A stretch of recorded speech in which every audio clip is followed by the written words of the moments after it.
Good morning, everyone. Welcome back to the Blind Press YouTube channel and our 60-second coffee stream. And please forgive the stuffiness in my voice. I think I'm coming down with a head cold. Hence the title of the stream today, the Head Cold Edition. So, how are you today, Skep? Well, I'm fine. As I was telling you, we've my stepson is having a problem with illness. You know what? To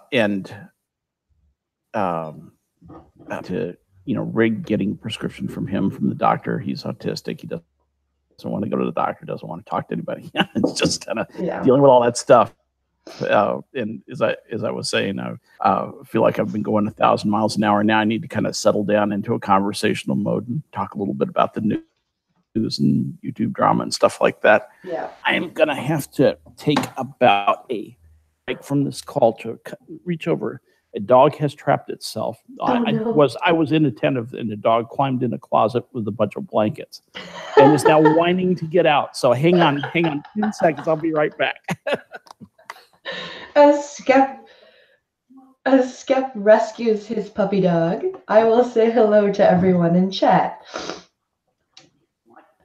I will say hello to Zombie Teddy and Chadwick. And here we are at the professional studio. big time streaming here. Yeah. You want to get up in the chair? Now you have a companion. Drop me in there. Absolutely. Right. Now you have a streaming companion. Absolutely. In fact, I'll on the cam. You won't see my face, but you'll see the dog's. There you go. Puppy. And let's go to the hangout and go to the camera. And you should be able to see a little puppy come into view here. Aw, I heard him. Yeah, she's a sweetie. She's a sweetie. Aww. He's my little pup. He's my little pup. Give Daddy a kiss. Aw. Yeah, that's a big girl. That's a big girl. Why does Daddy talk to the computer in the morning? Why does he do that? Daddy's silly, isn't he? Yeah, it needs to shave, actually. That's why Daddy's... It's one of the many reasons Daddy turns off the camera. Me. So, at any rate, it's so here in the Skep Talk household, it's been kind of a cold and flu kind of deal. How have your kids been? Have they been sick? Have they gone through this or what? They spent basically most of November being sick. They had a chest pleasant, cold. Wasn't it? Oh yeah, they had a chest cold. They were both home for a week with that. And then they went back to school for, I think, 3 days, and they came home with the flu. Mm-hmm. So they were home again for a few days on there. And did you have to take them to the doctor at all, or? No, luckily nothing developed into anything that needed antibiotics. Yeah. They, my doctor tends to be like, if it's a virus, just try and stay home. So he's a responsible doctor. Yeah. He's not listening to the drug salesman and throwing antibiotics at everything that walks through the door. No, I actually went to a walk-in clinic once where I heard an old woman arguing with a doctor about I'm sick, I need antibiotics. And he's like, no, you just have a cold. I'm not giving you antibiotics. And right. I was sitting in because they have those little room, like examination rooms, and you can hear everything that goes on in those things, right? Right. So I'm sitting waiting for my turn, and I heard this argument for like 10 minutes. It's like, no, you're not. I'm not giving you antibiotics. You don't have. Did you pound on the wall and say, stop arguing with him? Shut up, you old fool! Stop arguing with him. I should have. That would have been awesome. Stop it, you idiot! like a noisy neighbor, pounding on the wall. Geez, we have this thing in the United States called HIPAA, which is the Privacy Act, Hospital Inpatient Privacy Act. And it extends to doctors' offices. So you have the right to keep your medical information private. It really can only be revealed against your will by a court order. It's right. a very extensive construction from what we call the Fourth Amendment part of our Bill of Rights, which is kind of a protection against unreasonable search and seizure. And from that comes a kind of constructed right to privacy through judicial precedent and some law that supports it in the United States jurisprudence. I don't know why I'm going into this. I guess maybe I caught a touch of Sonia's Asperger's this morning. But at any rate, the upshot of all this is that that kind of information is very much protected. And so when you go into an examination room in the United States, they're built so you can't hear, even if you have like a parabolic mic, you can't hear through the walls. Oh wow, yeah. See, they have deadening stuff between the walls. That's the doctors' offices up here are basically your cookie cutter office building. Right, strip shopping center, strip shopping malls, and like there's actually a lot of doctors in strip malls up here, and walk-in clinics, and like you'll close a door and the wall will wobble. And, like, you know what I mean? Exactly. Like you can hear. Coming out. Yeah, you can hear everything. Yeah. Like when I was going for my pregnancy checkups in my obstetrician's office, you could hear when she was checking other women, like you could hear her checking the heartbeat for the baby, for the other women's babies, like from the Doppler. Like you could hear freaking everything, and it's like, holy shit. Really, it's not much privacy, but just difference in the way things are. Let's see. In other news, just to follow up on something that we talked about yesterday. So I figured that at the rate I was going yesterday, I was going to have like 500 new followers a day. And I think at the close of yesterday's stream, I was at like 5,000 followers. Yeah. The count today is 5,471. Jesus. I know. It's like 400, 500 people a day.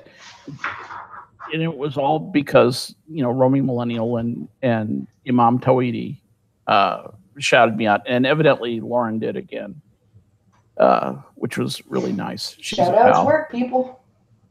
Shout outs work. That's why you hear me, sharing the stream out and shouting at Blind Press, because I would really like to see this channel take off.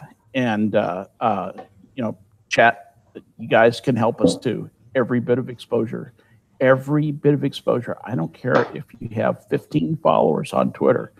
Every bit of exposure helps. Share us out. All that stuff helps. Yeah. And we appreciate it. We love you for it. We really do. The interaction, like everything is great.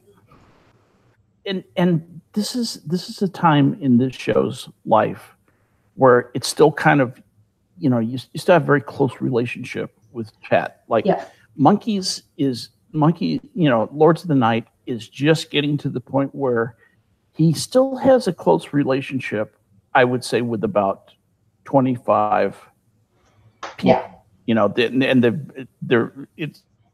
It's those of us who've been there for a really long time. Yeah.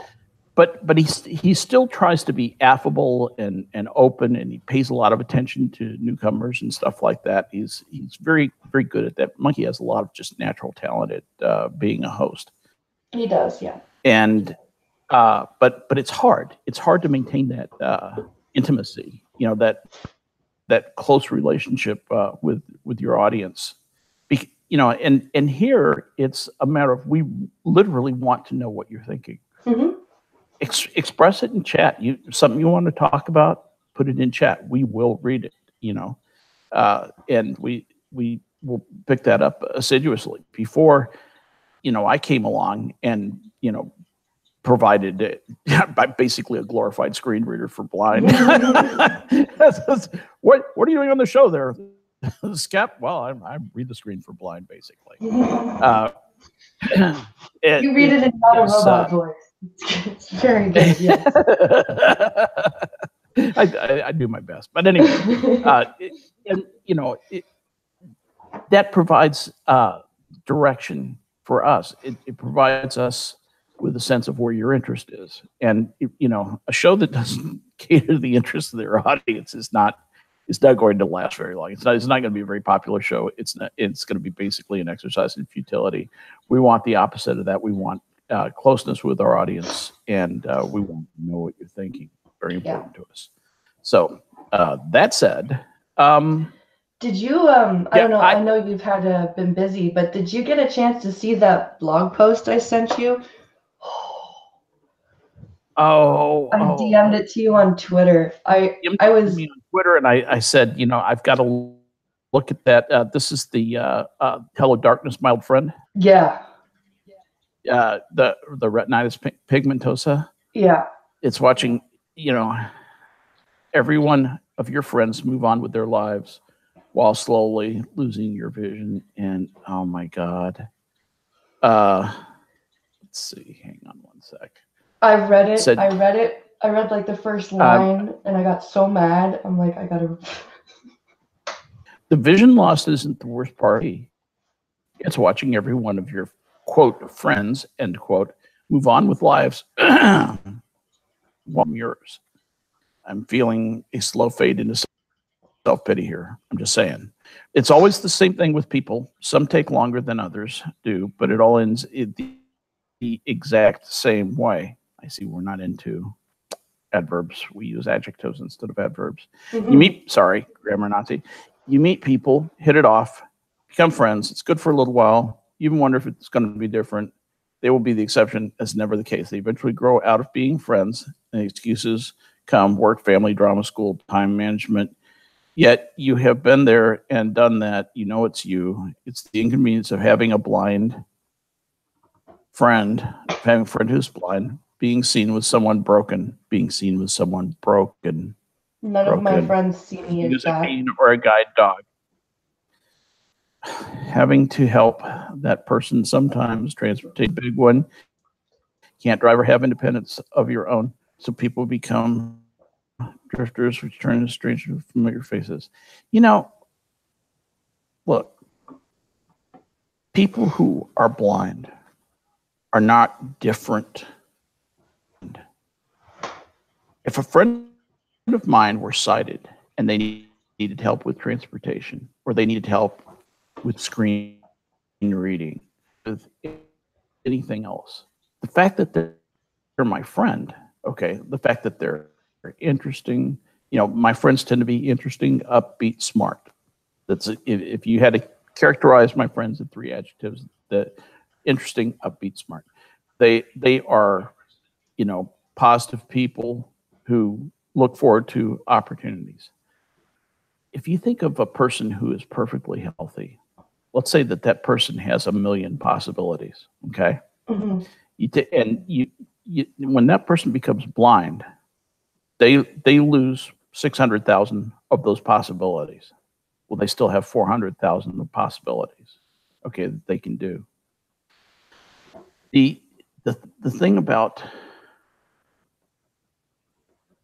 limiting injury, whether it's being confined to a wheelchair or being blind or being deaf or whatever it happens to be, whatever opportunities it deprives you of, it will never deprive you of so many opportunities that you can't find something constructive and interesting to do. I mean, if Helen Keller can write books and have a great life, anybody can. She was blind to deaf.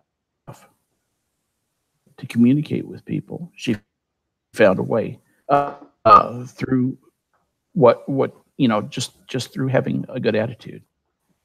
This person, I can tell you right now, I can see where this is going. This is poor me.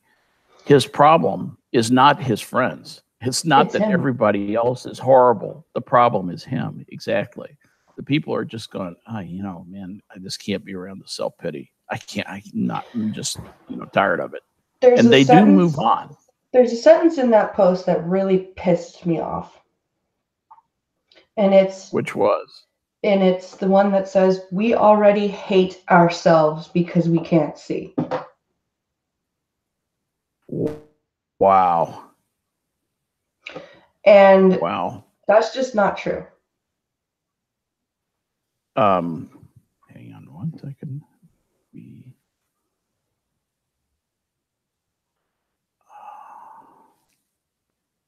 Let's see. More than anyone ever possibly hate us, because we're still us, but we can't see. We can't drive. It's hard to maintain the independence and freedom we used to have back before the blindness took its hold. We are blind, but we see everyone moving on with their lives, positing pictures of their outings on social media, bragging about things via text. All the while, we're stuck in the same place. I'm going to insert a sentence here. Feeling sorry for ourselves for all the things we can't do, rather than focusing on the things that we can do and doing them. And adapting the things that we think we can't do. Because there's a lot of things, like even there's a couple of things that I was like, I don't think I can do that. And then some other blind people have been like, oh, well, here's how I've done it. And I'm like, oh, shit. Okay. I told some of my friends about my friend who's blind, who was a gamer, and they're like, how the fuck does that work? and I said, you know what it is, really? It's attitude. Yeah. I said, you meet this woman, and this is she's smart, she's wisecracking, she's positive, and you want to be around her. I mean, that's really blind. And I'm 66 years old. I don't have to blow smoke up anybody's ass, but you're going to succeed on this channel because people like to be around you. You're like the mirror image of the guy who wrote this post.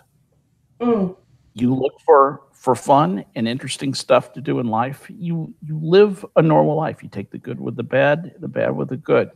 And, sometimes life is good. Sometimes life is bad. Mostly it's in between. And the thing that tips the balance as to whether or not you'll have a good life or a bad life, in my opinion, is mostly attitude. It really is. It really, truly is. And you have such a positive attitude and are just so damn much fun that, people just like to be around you. It's so funny when you bounce into chat on Minions, chat stops and 15 people say hello to you. I know. Hey blinds, hey blinds, hey blinds, hey blinds, hey blinds.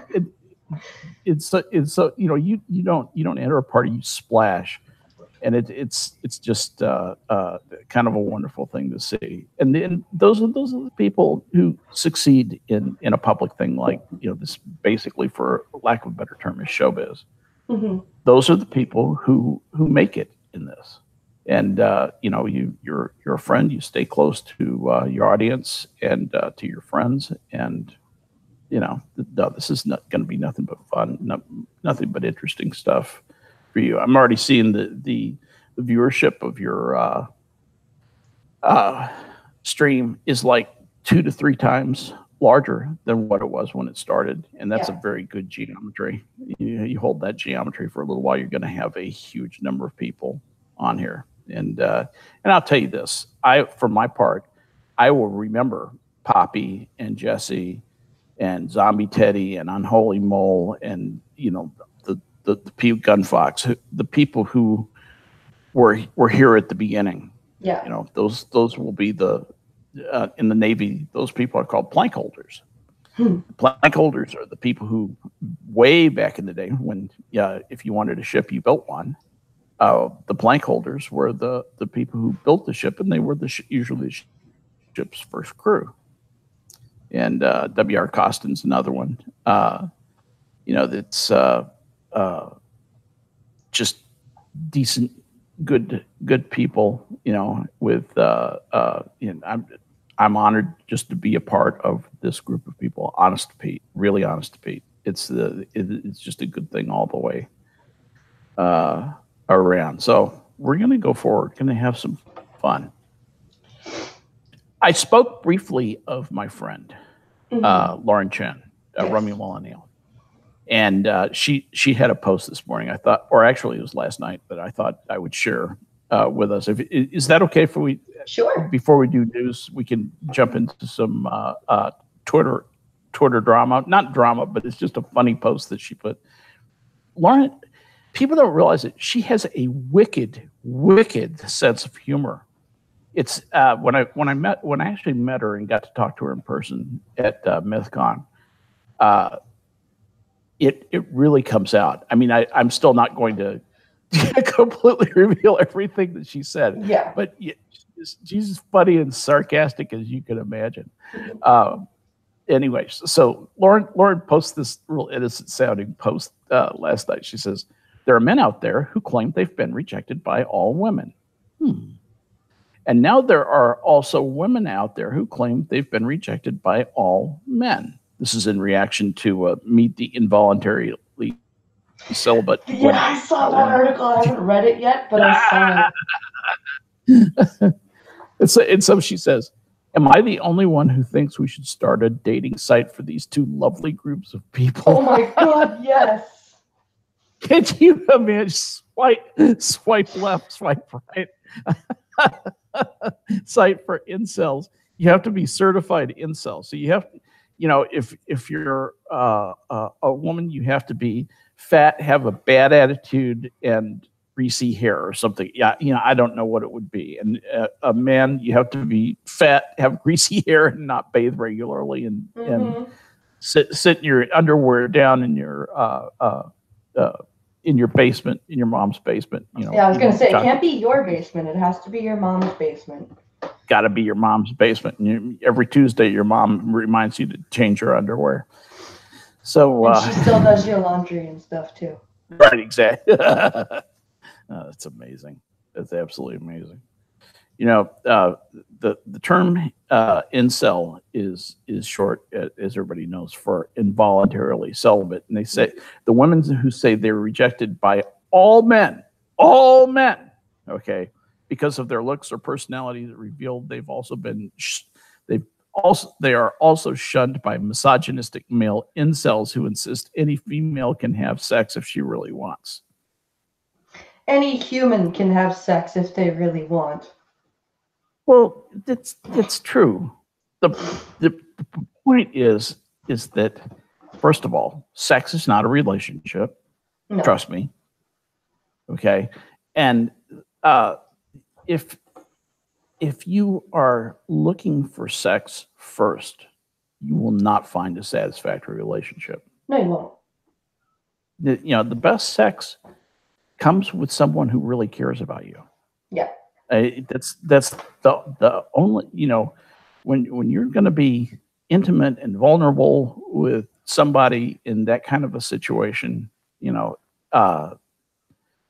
I can't even conceive of the, brainless masturbatory sex that, like one night stands and orgies, that kind of stuff. Yeah, that doesn't appeal to me at all. If I'm going to have sex with somebody, I got to be, you got to know them. You got to love them and care about them. And absolutely. You need to pontificate about that for about 30 seconds. The patient just came back and I need to talk to them about a prescription. No worries. Right back. I will hold it down. I will hold down the fort. Hold down the fort.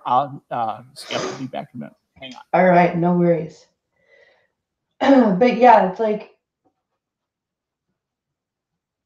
I live in a basement apartment. Does that not count as living in a basement? See, but you are responsible for paying for your own apartment. See, these people don't even pay their parents to live in the basement. They just do.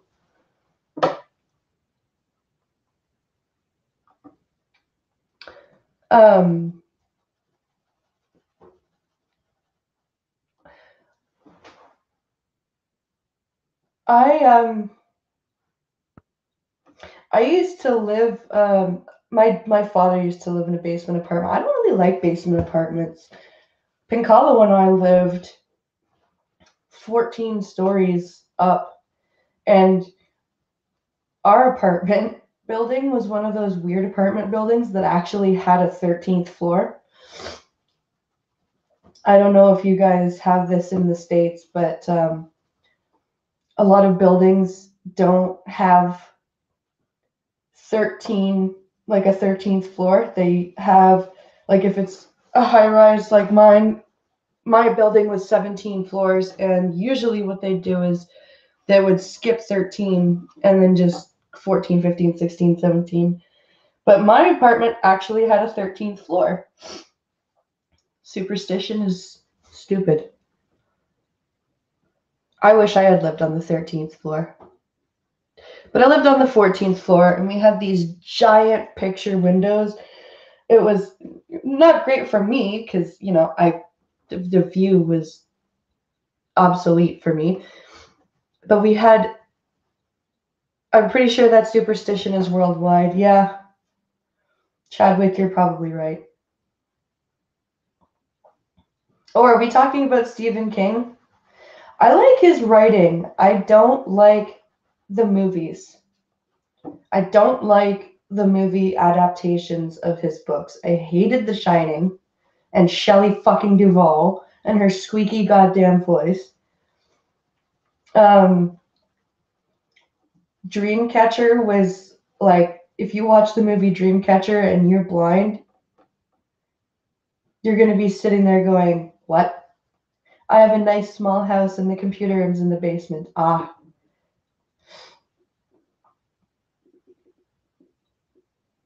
I loved reading The Shining. I loved reading Pet Sematary. The movies sucked really, really badly. And I don't even, there's 69 as a residence on your block. That's funny. Hello. Hey, I'm back.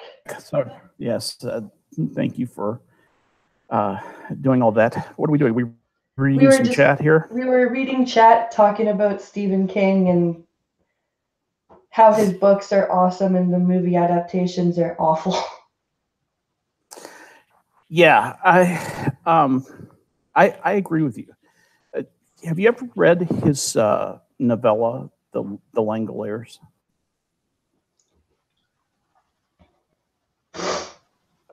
Are you? Sorry, are you familiar with it? With which? Sorry. The Langoliers by Stephen King. No. It's basically the premise of the story works like this. There are creatures in reality that clean up the last second of reality. They destroy the last second of reality while the next second of reality comes into being. Oh, okay. And a bunch of people are on an airplane, and there's a lightning strike, and the fabric of space-time is corrupted, and blah blah blah blah blah. And these people get trapped in the second that's being cleaned up. So the Langoliers are chasing them, right? And they're destroying everything around them. They're just wiping it out, just ceases to exist. And these people are trying to figure out how to get back to the right space-time reality story. And they made it into a movie. And the movie was so bad, and it was a big budget production. And it was a big budget flop. It was just awful. You cringed. Every scene was cringeworthy. So anyway, in terms of understanding the principle of how Stephen King's movies turn into Stephen King's books turn into bad movies, I know exactly what you mean. Churchy says we'll have to agree to disagree. The Shining was mostly visual. Kubrick was a genius.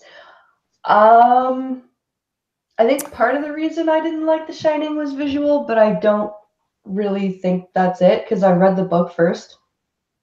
I did that on purpose. The screenplay was awful. The screenplay was awful. Yeah, if there's a movie that's made that a book has been made out of, I try to read the book first.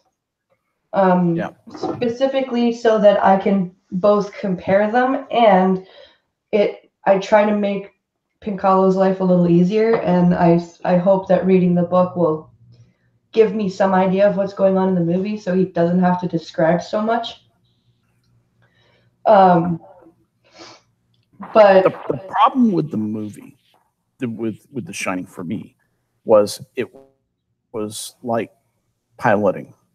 Hours of boredom separated by moments of terror. Yeah. It was a pretty boring movie for most of it. You kept waiting for the next tense supernatural moment, and they weren't really satisfyingly portrayed until the very end. The ending's pretty good. The ending was fairly terrifying, and Jack Nicholson, chewed the scenery like he does. But, if I was going to pick an exception to the movies mess up Stephen King, I would pick, and this is advisedly because it's good in places, The Stand, the miniseries The Stand. A lot of people say that. Have you sat through the the 30 hours or whatever it is of The Stand? I haven't seen The Stand, but I want to read it. You need to read it first. If you don't read it first, you will not understand what's going on. And read the second version, the version with the extra 100 pages in it, because otherwise you won't understand what happens to two of the main characters. You simply will be left on a cliff, hanging on a cliff with no resolution at all. You won't know what happened. You won't know how Trashy gets to Vegas. I'm not spoiling anything there. That's what that details is. That tells his journey from Indiana to Las Vegas, and that's absolutely critical. The things that happen to him are absolutely critical. Plus one of the greatest moments in horror literary history, one of the most gruesome situations of all time, and it is just artistic. In my opinion, the best writing Stephen King ever did was this scene. You'll miss that scene. I'll tell you what movie I did like. Yeah. That was translated from Stephen King, and I think this is a Stephen King. I could be wrong, but I don't think it's Green Mile. Green Mile is Stephen King. It is definitely and that's one of my top 10 favorite movies of all time. One of my top 10 movies of all time. Mrs. Talk and I have watched and rewatched that movie. We both loved that. I like the ending of that movie too. It's Stephen King is just so with endings. He writes better. He writes incredible intros. I mean, when he invites you into his world, he's really one of the top people. The middle parts of his books are usually pretty good. He's a good scene writer. Mm-hmm. I don't think he's as good on endings as some folks like Dean Koontz is much better at endings for horror than Stephen King, for my money. But that's just someone's opinion. Probably Pet Sematary was a good book. Yes, it was. I like Pet Sematary. Horrible movie, good book. Yeah, the one about the car also. I haven't read. I want to read Christine first before I watch it. Yeah, Christine. It's been Shawshank Redemption is good too. Oh yeah, that was a good movie though. That was a good movie. Yeah, I think I can count on one hand the movies that have been adapted from Stephen King books that are good. And Green Mile and Shawshank and Stand By Me are pretty much the only three that I can think of. Yeah. And I would add The Stand in there, and you can make your own judgment. Yeah. But Yeah, if you have not read The Stand, well, Stephen King was interviewed a couple of years ago, and he was asked, "What is the one work people ask you about the most?" He said, "Hands down," because the author thought it's The Shining, right? And Stephen King says, "No, hands down, absolutely hands down, not even a second place. It's The Stand. It's everybody's favorite Stephen King book." He said, "It's not." My grandfather's liked Salem's Lot. That was his favorite. Oh, yeah, Salem's Lot was a good. I like a lot of Stephen King stuff. I wish he wasn't such a dweeb in real life. Such a virtue signaling crackpot. But yeah, that sucks to read his Twitter. You're just like, really? Yeah, I just, shut up and write. That's where I'm. The old Laura Ingraham line. Shut up and sing. That's the sad part about most of the actors and actresses that were my. Well, I don't even want to say heroes. But the people you enjoyed, the people you admired their work. Almost the entire cast of Star Trek has gone absolutely loony. What's up with that? Really sad. It's really sad. Patrick Stewart and William Shatner are the only two that are like, no, this is dumb. Just stop it. William Shatner's quite the troll. Oh yeah, he's exceptional. Actually, I know none of those people like him. I know Sulu hates him. Yep. And Sulu's just turned into an asshole, as far as I can tell. He's just, he really has. He's gone around the bend. But I don't really care what those people think. I mean, most of those people have high school educations or maybe a bachelor in fine arts from, some school. They know nothing about political systems, politics.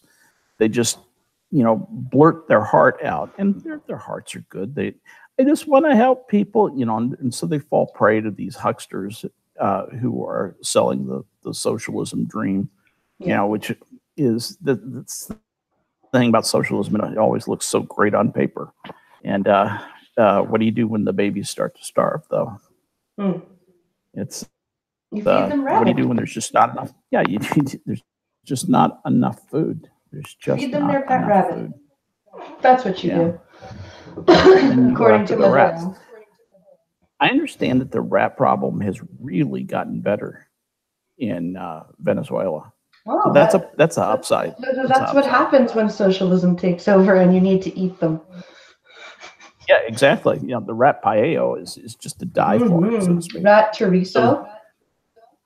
And the long pig. It's you know what long pig is, right? Yep. Long pig is a word for human. Yep. When you're dining on H. sapiens, you're eating long pig. That's from Robert A. Heinlein.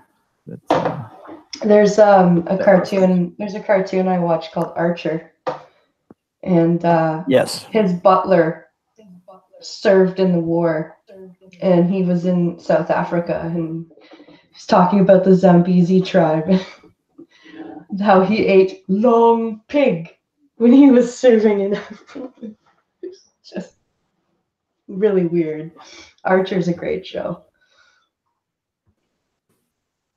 I'm just responding to somebody in chat. Zombie Teddy says, "Time out. Blind Press, are you a Trekkie?" He's just about to discover it. I said, "Are you joking, Zombie Teddy?"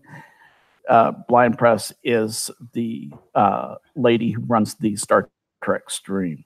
She is a Trekkie extraordinaire, and she honors me by allowing me to participate. My friends Polly Dub and the One Tum and Hammer, and the four of us sit and hack our way through various episodes of Star Trek, and you should tune in. It's on Saturday. Let's chill it now. Saturday what time? 10 p.m. Eastern. 10 p.m. Eastern. 9 Central. Yeah, 9 7 Central. Pacific. And Unholy Mole who's in chat, is a huge Star Trek fan. And I have invited them to be a guest because they're a huge really Voyager fan. So Unholy Mole will be joining us as a guest on Saturday. Excellent. I have been watching more and more Voyager, and you know what? In spite of my antipathy,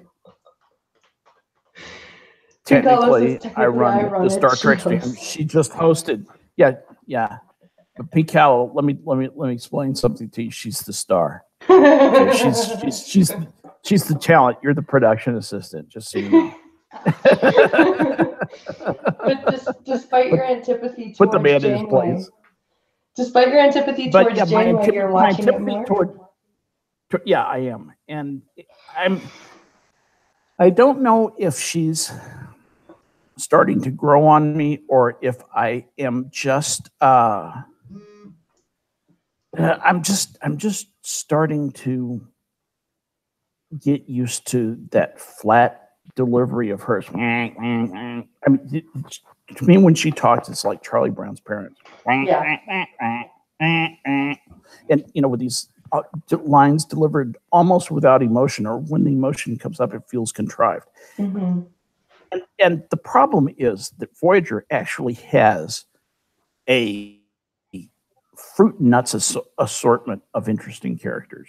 It really does. It really does. And to overlook that just because I have a problem with the captain was short-sighted of me, and I'm making up for it now. So this is good that we're going into Voyager because I'm getting more and more exposure to Voyager. And Mrs.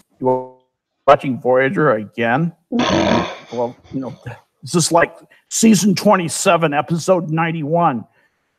And she just rolls her eyes. And she, if we could ever get her to come on, she's the mother of all these autistic people, and she is as reticent as I am voluble.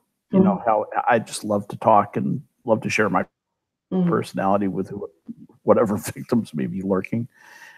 She's the opposite. She's very reserved and much more of a classical conservative than I am. But she's the one who, I'm the artistic creative one. She's the one who keeps the machine working. She's my Pink Callow. She really is. She makes it possible for me to do what I do. Adagrat says, I like the original Star Trek, but the Borg are great too. Jesse says, Janeway's a robot. The other cast is the meat and potatoes of Voyager. I so agree with you, Jesse. You just hit that right on the head. If you tweeted that, I would send you a nailed it certificate. Churchy says exactly. 7 of 9 was the only reason to watch Voyager. Damn, she was smoking. She was smoking, yeah. Apparently, they had to change her costume after the first couple of episodes because that latex was so tight that she was actually passing out. Yes, she had to half take off her clothes during the taping because she was so uncomfortable. Yeah, she couldn't breathe. They said that, yeah. So the thing about her was that she wasn't just a pair of tits. No, she wasn't. She really had an interesting personality and a character arc that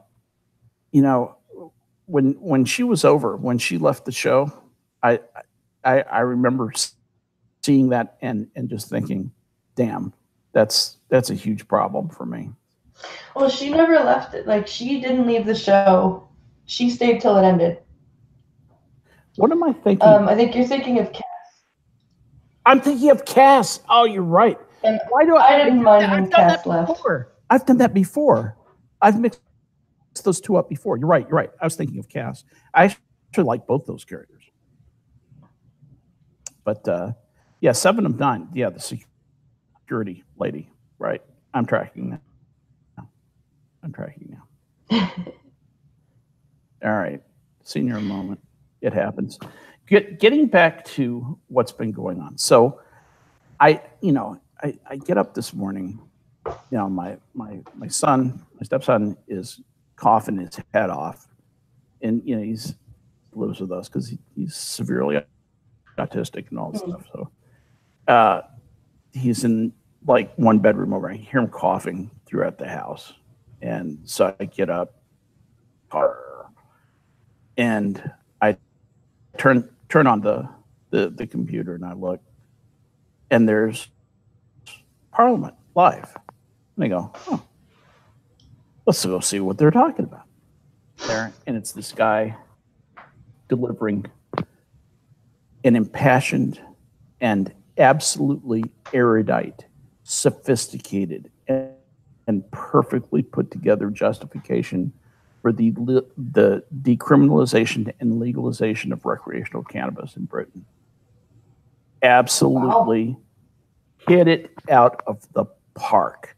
Had case examples, had statistics, had chapter and verse. He pointed out the ludicrousness of the conservatives, the Tories' reluctance to do this. And I don't take Labor's part much, because they're mostly crazy anti-Semites in Britain. But this guy put it all together, and it was just a perfect thing. If you want to hear it, you can hear it in the parliamentary arguments, which they post every day. All right. Google it, and it just was absolutely stunning to hear that, to hear that so perfectly characterized. And then the conservative guy gets up to rebut it, and he comes up with the same old stuff. And you just got, all the lives that were ruined by marijuana addiction. What lives that were ruined by marijuana addiction? Yeah, stop it. You better be ready to make all alcohol illegal right now, you assholes. Oh. And here's my thing. Why is it okay to advertise alcohol but not cigarettes? Well, yeah. Cigarettes, I understand why it's not okay to advertise cigarettes. Like, I agree with the cigarettes are bad, okay? Would you want your kids to start smoking? No, of course not. However, that said, alcohol's just as bad. Right. Would you want your kids to start drinking?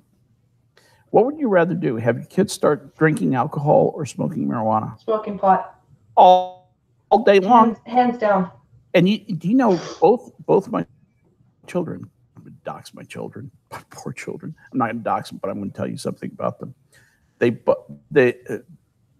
My son, who served in the Marines, 2 combat tours, medals, the whole thing, got out on honorable discharge and went to college, has a degree in mathematics, from Western Colorado University, a big 20,000 person campus, big state university, a real no shit degree, and works for AT&T, knocking down $1 zillion a year. My daughter, who is a dental assistant studying to be a hygienist, and making good money and happily married. They're both happily married.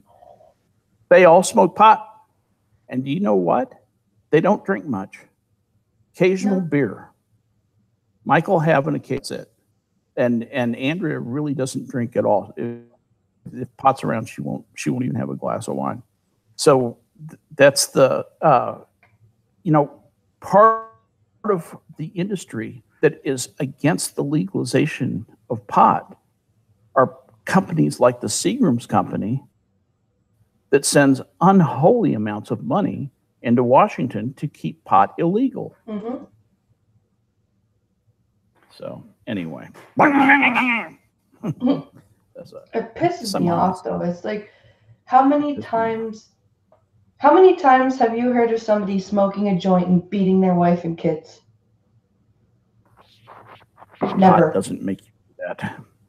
The only time that'll happen is if you've gotten a laced joint or if you're drinking and smoking. Yeah, if somebody put PCP in it or something like that. And I've smoked that. It does make you crazy. I did some pretty crazy shit. My PCP period was mercifully short. But I don't remember much about it, fortunately. I made it out without a felony. Well, there you go. That's something, which I didn't manage to do with alcohol. You know, alcohol felony 1. You know, PCP 0. I'm not saying legalize PCP. I'm just saying, you know. Anyway, Costin sent me an interesting story today about Alberta. One of the there's a failed party in Alberta called the Wild Rose Party. Yeah. They are they're, I guess, the equivalent that you would compare them to would be like the Tea Party.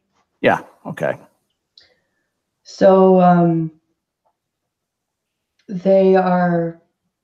So this leader of this party that is not really anything says that Alberta should boycott Quebec and products from Quebec because the leader of the party that's in power in Quebec, which is pretty much, he says he's conservative, but he's got some hints of socialism. I don't think he knows what he is. They speak French. What the hell? He's very much a patriot, but he's also very much there is no room for Alberta oil in our province, and the Energy East pipeline has no business socially being in here. Because, having a pipeline is a social thing, apparently. Yeah. Yeah.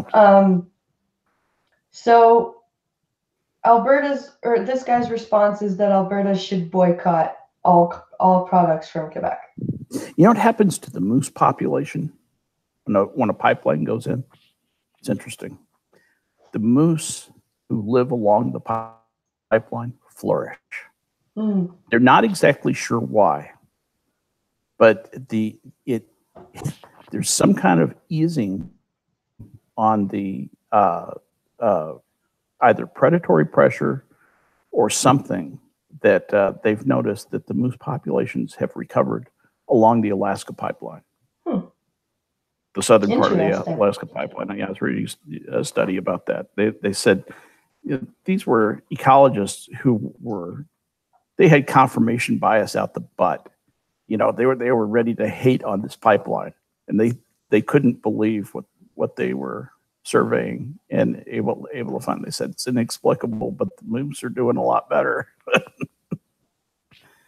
I don't know. I think that there's a lot we don't know about things that we think we know. Yeah. Famously, Donald Rumsfeld in the United States Secretary of Defense for G.W. Bush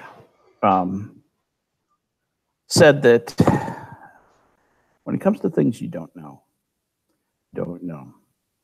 and there's stuff you don't know. Mm-hmm. And he divided stuff you don't know into those two categories. But I actually think there's a third category. There's stuff you don't know. There's stuff you don't know. And there's stuff you think you know, but actually don't know. Yes. Okay. And we run into that in climate science a lot. Yes, absolutely. The geometry of the climate problem of understanding the climate, of understanding the world's climate, of understanding climate change is intimidating. It basically has to do with there are so many variables to solve in terms of other variables that change so quickly that there's no way to the independence of those variables to where you can obtain a meaningful solution. The problem simply is too big. It defies math. It defies differential equations in math. It defies simply raw computing power. You cannot brute force this thing. You can't even brute force it to do a cubic mile of air. You cannot even solve it for 1 cubic mile of air. Do you know how many cubic miles of air there are in in space. I could show you how to calculate, but I think it would be boring for people. But anyway, you basically take the volume of the Earth and you take the volume of a sphere that extends to the outer part of the atmosphere. You subtract the volume of the Earth from the second volume so that you get the volume of the shell of the atmosphere. Right. Then that's a certain number of cubic miles. Okay, so it's going to be basically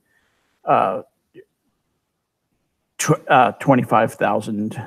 Well, anyway, make a long story short, it's a lot of cubic miles. It's many millions of cubic miles. Probably actually many billions of cubic miles. Billions of cubic miles. There's so much stuff to crank in there. You can't program a computer. There just aren't enough moving parts. There's not enough electrons. We also haven't status been on can be this, registered to solve the problem. We haven't been on this planet long enough to even come up with a proper cycle. Yeah, we can't measure it. Exactly. We have not measured enough of it to our survey data is so small that we don't know if we're on the side of a mountain that's going up or the side of a cliff that's going down. We have absolutely no idea. No, we don't. And the thing is the climate scientists fearlessly say, well, this year was hotter than last year, so we're getting warmer. I mean, what they do is some variant of that. Now, there's some things we can know qualitatively. Since the quantitative problem defeats us, there's some things we can know qualitatively, right? Mm-hmm. Here's what we can know. Qualitatively, we know that man takes carbohydrates, separates them, produces CO2 and H2O. That's a basic combustion in chemistry, and releases energy as a result. Therefore, he adds energy to the system. Okay, he takes potential energy and converts it into kinetic energy, a combination of motion and heat. In doing so, he makes the system warmer. We know that he's making the system warmer. We know that whether or not the Earth is getting warmer or cooler, man's presence is a net warming presence. It's a net warming effect. The problem is we don't know what the magnitude of the effect is, nor do we understand the magnitude of the forces that actually are in charge of the Earth's warming and cooling. Mm-hmm. And to say that we do and base big economic decisions on that, to me, is irresponsible. I would agree. Because if we go and look at the Earth's history, like geologically, we can tell that there was a period of about 25 million years that the Earth was an ice ball. For reals. I mean, I remember it then. You know, a couple 100,000 years ago when I was a kid. Oh, shit. It was cold every single day. And it took volcanism. Yep. I remember when the volcanoes came. For the ice to recede. Yeah. And then we had the Permian extinction, which was 250 million years ago. Oh, God. Listening to the dinosaurs whine for millions of years, you don't know what that was like. Well, see, the Permian came before the dinosaurs. The Permian It's so long ago, I forget. The Permian was also called the Great Dying. Yes. Because it's theorized that the Siberian Traps were a flood-based salt volcano. Right. And it's theorized that that volcano erupted for about 100,000, 200,000 years. Yeah. And the Siberian Traps are not small. They probably make Canada look rather small, because Russia makes Canada look small. And it doesn't make Canada look super small. Not super small, but Canada would be a province. Yeah. It's like Kamchatka and Canada. Yeah. And this volcano, this constant eruption of volcanism made the global temperature rise up 5 degrees, and then that made the oceans release all of the methyl hydrate locked up in the limestone. Yep. Which rose the global temperature another 5 degrees. Listen to the chemistry head on Blind Press. Good going, So, girl. like, we don't fucking know anything. And this was before mammals were even rulers of the planet. This was long before. Long ago. And then we had the dinosaurs, and then a rock hit the planet. And then, like, we don't know, like, to think that humans control what happens on here. Oh, yeah. Yeah. Is beyond hubris. It's beyond hubris. It's so hubristic. It's beyond hubris. And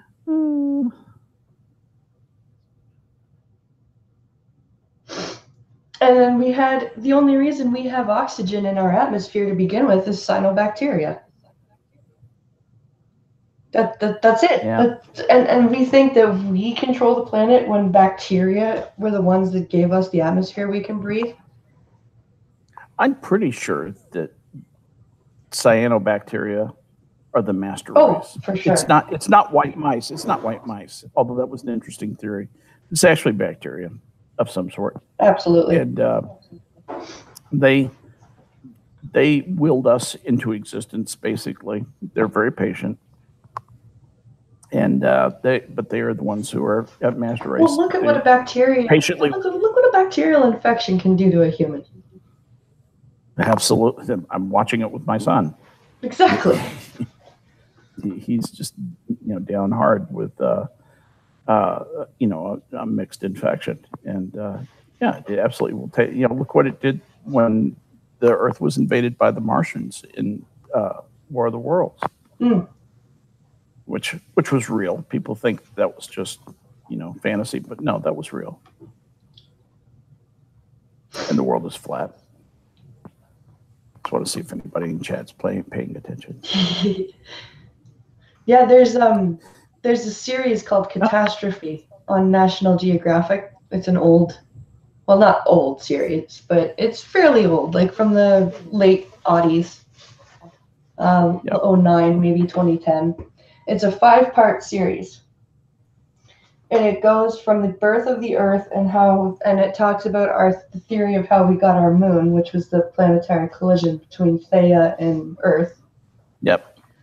And it goes right up till our survival of the mini ice age 20,000 years ago. And it links all of the catastrophes that scientists have studied, like the snowball Earth, the Permian extinction, the asteroid impact that killed the dinosaurs. Yeah. And it shows what would have happened had none of those things happened, and it shows that we probably wouldn't be here. No, we're it's kind of an unusual bunch of coincidences that brought man into being. It's probably one of the strongest arguments for the existence of some sort of master design for the Earth. Yeah. It's hard to imagine that, but here we are. Unholy Mole, who I'm going to start calling Unhomo because it's fun, because I can. Said without them, the first O2 producing organisms we'd have never got here. Yes, exactly. And he says, look at MRSA. It's evolved from overuse of antibiotics, in my opinion, and that's my opinion too, by the way. Yeah. Methicillin-resistant Streptococcus aureus is what he's talking about. Yeah. And Strep aureus is, and shit will take you down. It will kill you. It's donuts on Holy Mole. I want donuts. Yeah, I want some donuts. Make me some donuts and send them here. That's right. It's is Pincalo home today, or is he out delivering? He's off on the delivery road, and right now it's because it's Christmas. He's getting calls for delivering all these gift baskets, and they're always awkward as hell.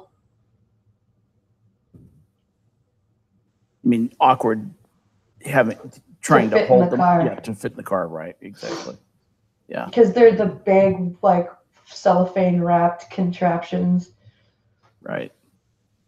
So I think last week he had 50 or 30 of them to deliver, and he could only fit 12 at a time in his car because they were that big. So he had to do a few trips. That's irritating. Oh yeah. Yeah, probably doesn't make economic sense to rent a U-Haul or to have a trailer or something. Not for that, no. Yeah. He needs a box truck, says Gun Fox. Yeah, exactly. There you go. Unhomo does not mind the nickname. Thank you. No, he does not. That's now your official nickname here on the stream. Your stream name is Unhomo. And let's see. Pinkel says, not really today. It's mostly just ones and twosies, industrial crap. So hold on 1 second. I have to take this. This is his doctor. Hang on. No worries at all. Hello. So I hope everyone's having a good time. I think we'll handed it off. Oh, okay.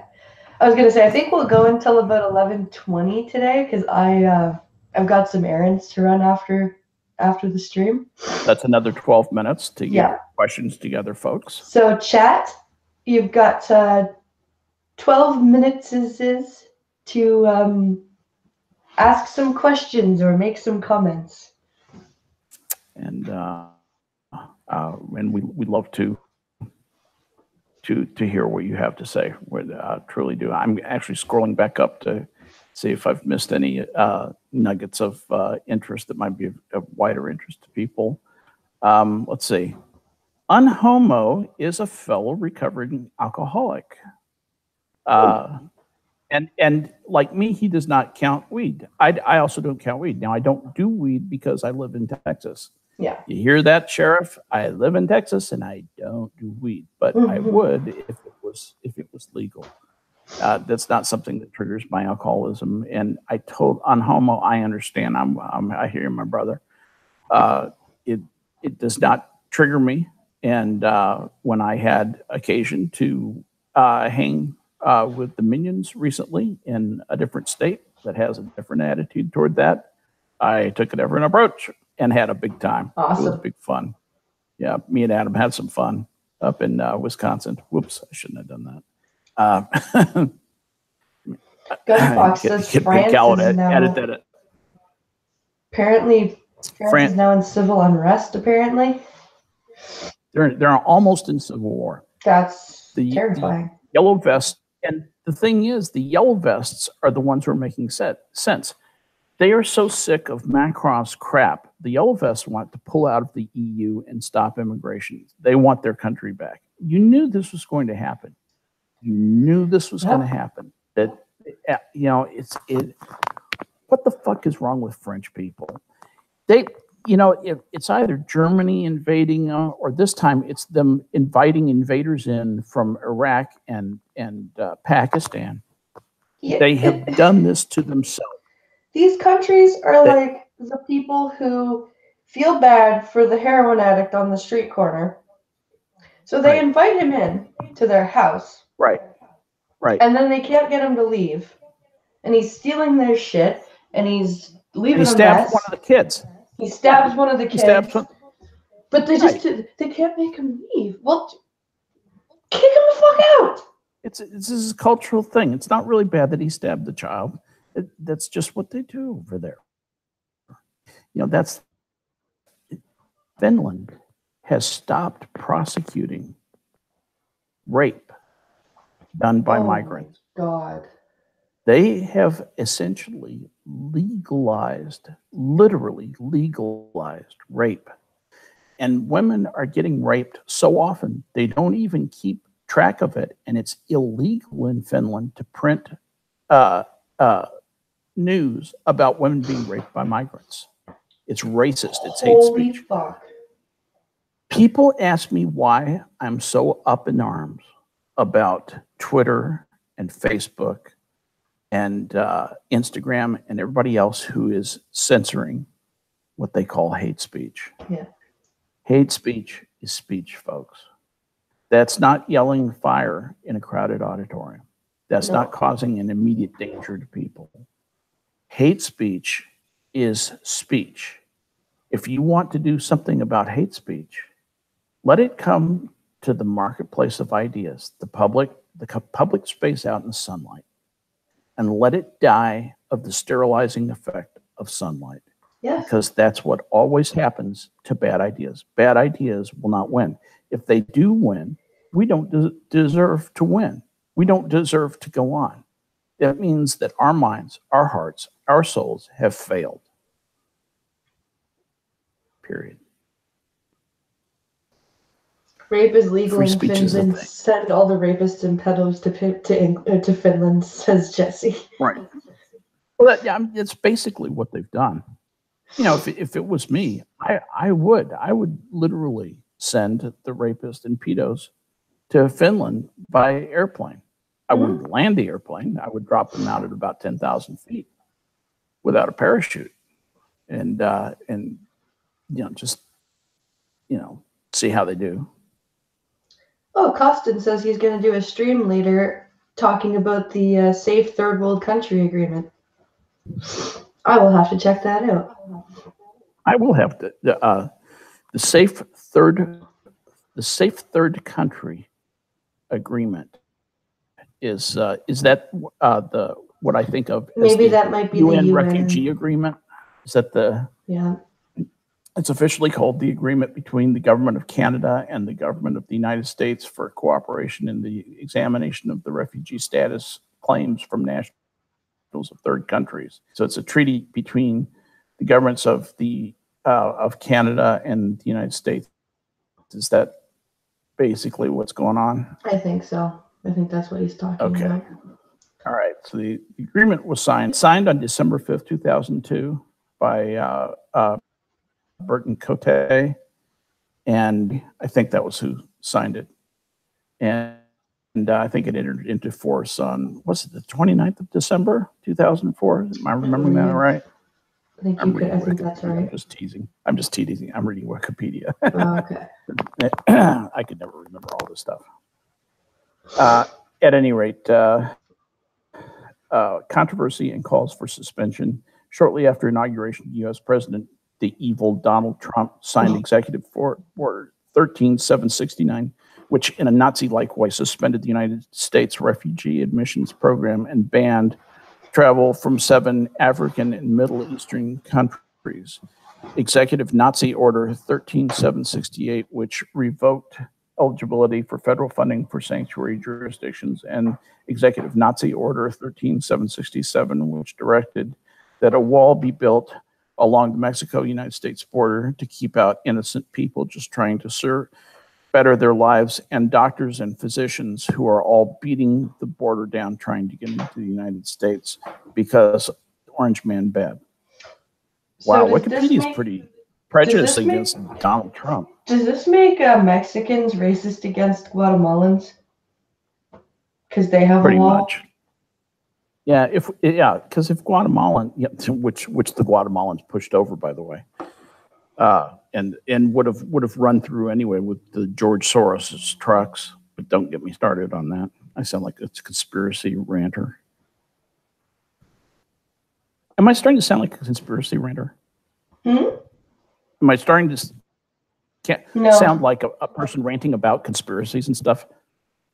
No, you're okay still. I definitely will be tuned into the WR cost. Yeah, me too. Thing, provided I'm not, doctor's waiting room with my son, because that's an interesting thing. I would love to talk about that. It's not a conspiracy when it's all true, says Chadwick. That's true. That's true. So funny. And sore ass is funding all of the caravans, and Gunfox is not wrong. No, he's not. Gunfox is right. So, 3 minutes to go here in the stream. Your questions, your concepts, your thoughts, your dreams, your aspirations, your hopes, all are important to us. Express them in chat. We will read them out. And Jesse says, for once, conspiracy theory nut jobs are logical. I know. A blind hog finds an acorn once in a while. Am I right? terrifying when you listen to Alex Jones, like, because somebody like Alex Jones is actually a lot more dangerous because he's right sometimes. Exactly. You know, it's not all about estrogen turning the frog gay. Yeah. He occasionally nails it right on the button, and people can listen to that truth and be led down a path into real nuttiness, real, strange stuff. Costin, by the way, says, I'll let everyone know more tomorrow on Twitter. So he's going to tweet out the thing when he does. Costin, if you'll tag me in that tweet, I'll make sure I share it out. And I as well, although I only have 220 followers, I will still follow. I will still share it out. You know, but there's no such thing as only. You know, that's 200 people who, you know, need to hear, who will pay attention. That's true. And if they're smart enough to pay attention to you, Blind, then they are smart enough to. They've been around for a while. They probably have some following, probably have some interesting people to share it with. You know, the other thing is it's not just a matter of whether or not you have a lot of followers. I don't have a lot of followers, not by the standards of the big Twitter accounts, the 100,000 followers and stuff. I'm a little guy, but what I'm proud of is I'm proud of the quality of my followers. If you look at my followers and you look at the followers of somebody like, say, Lena Dunham, okay, my followers' IQs are 20 points higher on average. I'll guarantee you. I guarantee you that the people who follow me are smart, intelligent, accomplished people, by and large. And they're good folks. They are, and you know, I know I sound like Anna Kasparian, but yeah, I am. They're better than yours, Lena. The people who follow me are higher quality human beings than the incels and pouty millennials who have never thought of anybody but themselves, who follow you and just whine about how, you know, unsatisfactory their lives are and don't understand why it never gets better. Mm-hmm. So yeah, I'll leave you with that pleasant thought. But you know, it really is. I'm very proud of the people who follow me, and you should be proud of the people who follow you. You know, if you look through your followers, I haven't done it recently, but I did it a couple of months ago. I was just running through your followers because I was interested in 2 or 3 people who I stream with, yours and Prospero's and a few others, to see how much commonality we had, how many of your followers were also my followers. And Blind, virtually 100% of the people who follow you follow me. That's funny. I love that. I am honored by that. That's awesome. Absolutely honored by that. I can't tell you. So anyway, and chat, we're honored by you. Glad you came out today. It's 10:20, and she has errands to run. I have prescriptions to pick up, and we know you have busy lives too. But we sure thank you for joining us. Didn't mean to take over the close of the show there that way, but I do know that it's time to move on. Yeah, thank you guys for coming and interacting with us. Thank you so much for coming and talking and interacting with us. Thank you to Gunfox for sending the news to the Discord, and thank you, Costin, for that story about Alberta and Quebec.